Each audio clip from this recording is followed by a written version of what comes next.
Now, we're at the seminal moment in this show where we throw all caution to the wind. We let fly all the facts, fur, flamethrowers, fundamental reasoning that is often missing in American politics. Soon to be a major motion picture starring Bradley Cooper, Brad Pitt, Ben Affleck, and Cecil the Wonder Pony. The political animal is featured every week on The Hardline. Please remove all small children from the room, grab a bag of chips and a cocktail of your choice.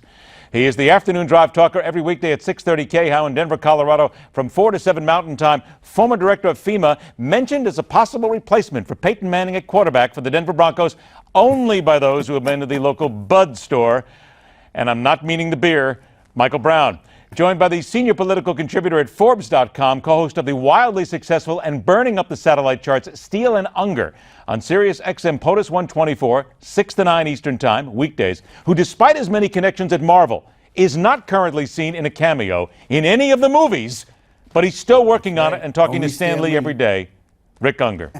Gentlemen, thank you so much for being here. I want to know if Cecil the donkey is playing me. Cecil the Wonder Pony, my friend. Get it right, okay? We're not going to jackasses here just yet. It's not on your left side. I have a feeling I don't get Brad Cooper. Michael's just much better looking than I am. Of course you don't, but there you go. Brownie's got it.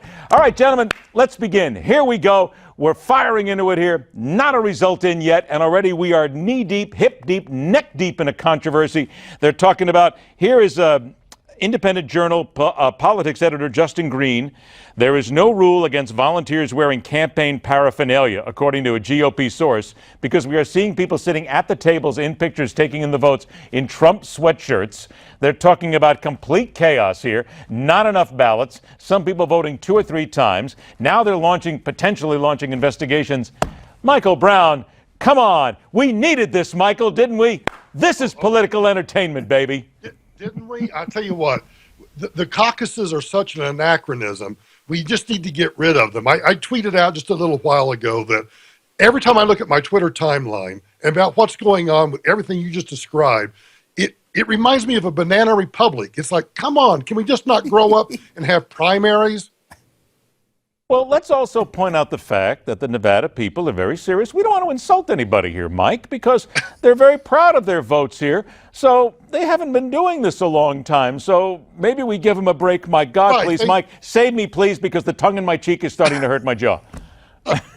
They were admitted to the union when? They've held how many elections? They run multi-billion dollar businesses. Come on. Let's just have a primary. Leave it to those Republicans to screw up something as easy as a come on. You know? Unger, stop that. All you're doing is now you're playing partisan politics. Right. Stop that, because the Democrats screw it up just as bad as everybody else, and you know it. No, we didn't. It's amazing we don't see this. Look, wait a minute here. We're just getting word in now from the Venezuelan judge who is giving all the Democratic primaries a 9.0, okay? The ghost of Richard Daley is rising from his grave right now going, I did that before. We actually did it better than you guys. All right. We bought off the Venezuelan judge years ago. Okay, seriously now, as we have to try and get through all this. But, Rick, as we look at everything that's happening here, it is very likely that Donald Trump is still going to come out of this with the win, as expected. Yeah. And we've got to talk about that second-place finisher here.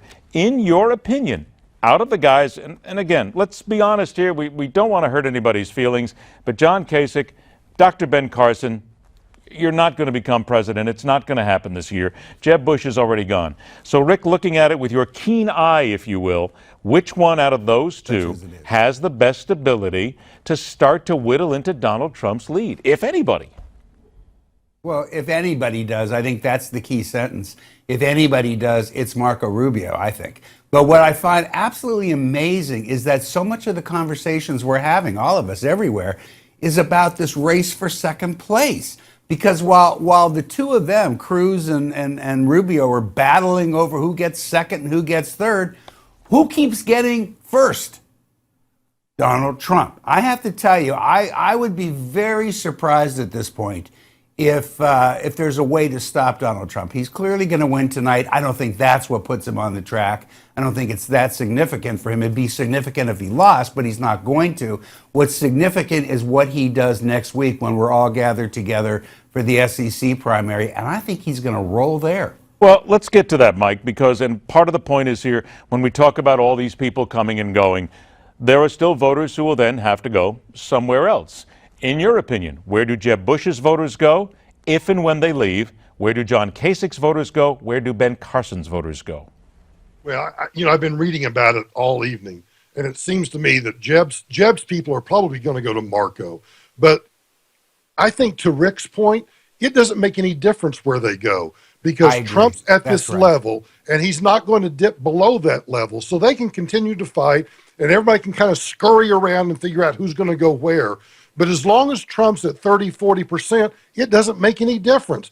Look, as a Republican, Exactly right. I think it's over. It's not so much about Nevada. It's just that he's holding this line that nobody seems to be able to crack. And if that stays through tonight, and if that stays through next week and into Super Tuesday, look, it's all over but the fat lady singing. And frankly, Donald's probably already paid her to sing anyway. So. All right. Now, Rick, I'm going to go back to something. Yeah, Michael's got that on the money. He does. And Michael's got that exactly right. Look, remember that when we get to Super Tuesday next week, John Kasich is still in the race. Ben Carson is still in the race. They may not gather a lot of votes, but they're still there. I will be surprised if there's much of an opportunity for anybody, no matter what kind of deals are cut, after we get through March 1st. So, Rick, is that a dying last gasp then from Politico that we saw in the headline where the GOP is telling John Kasich, get out? Basically, it's their last shot. They got no shot whatsoever. He's not going anywhere. Ben Carson's going to stick around. So the GOP overlords, if you will, are at this point in complete panic, and there's nothing they can do. Stop the conversation. Well, the funny part about it is I wouldn't be telling John Kasich to get out so quickly, because I think John Kasich is going to surprise. I think he's got a shot at pulling a first in Ohio, although he could be overtaken by Donald Trump. He's got a shot at pulling off a first in Michigan. If he were to do that, and if I'm betting money tonight, I'm saying that Trump probably still wins those and he gets second places. But if he were to win those primaries, you're looking at a whole nother situation, especially if Marco Rubio goes through Super Tuesday and still doesn't win a state, which I think is a real possibility. How do you tell a guy to get out when the guy you're pushing him aside for hasn't won anything yet? All right, now I'm going to stay with you for a moment, because earlier today on the Hardline, you made a statement during the Political Animal, which I swore to you that I was going to give you a chance to talk about tonight. Brownie's already starting to laugh because he knows right where I'm going with this one. We were talking about the fact that Donald Trump had said at one of his rallies yesterday that he would punch the guy out, basically punch him, get him out of here, whatever it is. And you said that you wouldn't be surprised. And boy, I'll tell you, Mr. Ungar, you better be ready, because the Trump fans are going to come after you for this, and you are going to be needing a security guard after this. You said that you wouldn't be surprised if somebody or Donald Trump was putting these plants in the audience to say that. Rick Ungar, how dare you? All you're doing, you're another lefty. That's all you are, Rick, another lefty who is just making all these wild claims. Well, in the words of my Senator Chuck Schumer, what I said before doesn't matter at all. It's only what I say now. Then what are you saying now? We're going to give you a chance. I'm going to tell you a quick story. When Donald Trump made his announcement that he was running, I was there covering it for Newsmax.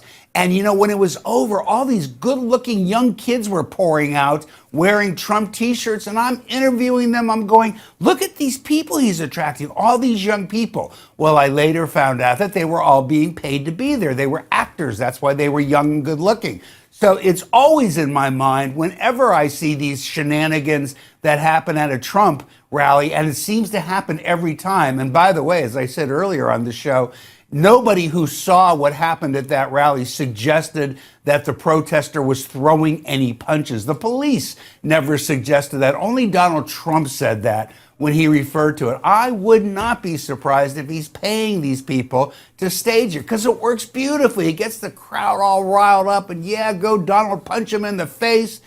And it wouldn't surprise me a bit. I don't know why he hasn't made me an offer. We are going to go ahead, and we are not going to show Rick Ungar's tweet handle here. We are also not going to show his email, just in case, because, quite frankly, the Trump people are not happy. Michael Brown, coming to you on this one. The Trump people, and that's another thing I think we should talk about, because the people who follow Donald Trump follow him en masse. They believe in everything he says. They hear things like this. They challenge us. They say, anytime you speak ill about Donald Trump, you hate the guy. It's not a matter of hating him, people. It's a matter of if he is going to be president of the United States. I think he's a big guy. I think he's a tough guy. I think he can handle all this. But all these shots that we throw at him, Mike, and everybody else, they bounce off this guy like Teflon. I mean, he has changed the dynamic. He has changed our political structure. We may never see another presidential election ever like we saw 4 years ago because of Donald Trump. I totally agree. And I think what fascinates me is Donald Trump, in my opinion, is a bully. He acts like a bully at the rallies. He speaks like a bully, calls people liars. And then when somebody says anything critical about him, and then it's like, oh, you can't do that. You can't do that. I find that same attitude reflected in his supporters. If you criticize him or the supporters, they come back at you with this, I mean, almost bully-like attitude of how dare you question me. And I'm thinking to myself, wait a minute. This is what it's all about. We're going through this process. We should be questioning every candidate. But isn't that what the political process is supposed to be like, Michael? At the end of the day, no matter what we say, no. It's supposed to be about people who are powerful, people who are bullies, people who can get the job done. That's what people will say going back to the very beginning of the United States. They're saying you got to be a powerful guy, Mike. Look, Theodore Roosevelt, who I admire from a personal standpoint, but don't necessarily agree with all of his policies, spoke softly and carried a big stick. Theodore Roosevelt was able to get stuff done, but Theodore Roosevelt in life was not a bully. And I can say that from some, academic study, because I used to be a member of the Theodore Roosevelt Association. I wouldn't be surprised if you were still alive when Theodore Roosevelt was president, but that's another story. Go ahead. Yeah, exactly. But the point Somebody else is getting an old joke. Yes. Yeah, okay. But the point is this. I close my eyes. Look, I've worked in the Oval Office. I've been inside on Air Force One. I've been inside the Beast. I close my eyes and I think about, can I listen to Trump acting like this as president? And I just find it awful. I find it absolutely awful. But I have to reconcile the fact, I think it's almost inevitable. He's going to be the Republican nominee. And with all due respect to Rick, I'm going to have to vote for him because I can't vote for who over there on the other side. So I throw my hands up. Go ahead, Rick. I got to tell you, Ed, if Brownie keeps this up, we are going to completely ruin this segment. I completely agree with what he said, except for the last part about who he's going to vote for. Has it exactly right. Being powerful is not the same thing as being a bully. And what a great example he chose in Teddy Roosevelt.